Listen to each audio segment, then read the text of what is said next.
বিশ্ব বাণিজ্যের জন্য অত্যন্ত গুরুত্বপূর্ণ নৌপথ হরমুজ প্রণালী। মধ্যপ্রাচ্যের সংঘাত বিশ্বের অন্যতম গুরুত্বপূর্ণ জ্বালানি পরিবহন নৌ করিডোরটিকে ঝুঁকির মুখে ফেলেছে, যার আঁচ আসতে পারে বাংলাদেশের ওপরও।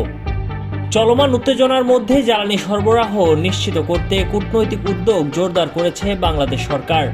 বাংলাদেশের অনুরোধে ইরান আশ্বাস দিয়েছে, হরমুজ প্রণালী দিয়ে চলাচলকারী বাংলাদেশের তেল ও এলএনজি বহনকারী জাহাজে কোনো বাধা দেয়া হবে না। জ্বালানি মন্ত্রণালয়ের কর্মকর্তারা জানান, বাংলাদেশের জ্বালানিবাহী জাহাজ হরমুজ প্রণালীতে প্রবেশের আগেই তা জানানোর অনুরোধ করেছে যুক্তরাষ্ট্র, ইসরায়েলের সঙ্গে যুদ্ধরত দেশ ইরান। তাই দেশের জ্বালানি সরবরাহ নিয়ে তাৎক্ষণিক উদ্বেগ কিছুটা কমেছে বলে জানিয়েছেন জ্বালানি খাতের কর্মকর্তারা। এদিকে জ্বালানি নিরাপত্তা নিশ্চিত করতে বাংলাদেশকে সহায়তার আগ্রহ দেখিয়েছে চীন ও ভারত।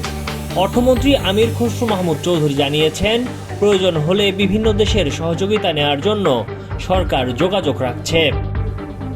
কৌশলগতভাবে গুরুত্বপূর্ণ হরমুজ প্রণালী নিয়ে যুক্তরাষ্ট্রকে কঠোর হুঁশিয়ারি দিয়েছেন ইরানের জাতীয় নিরাপত্তা প্রধান আলী লারিজানি।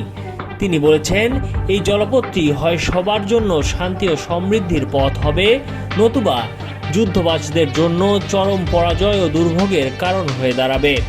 10 মার্চ সামাজিক যোগাযোগ মাধ্যম এক্সে দেয়া এক পোস্টে লারিজানি এ মন্তব্য করেন।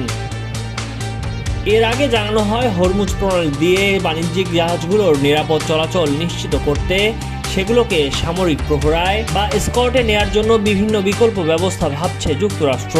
তবে তেহরান স্পষ্ট জানিয়ে দিয়েছে, তাদের ওপর কোনো ধরনের হামলা চালানো হলে তারা এই সরু কিন্তু গুরুত্বপূর্ণ জলপথটি পুরোপুরি বন্ধ করে দেবে।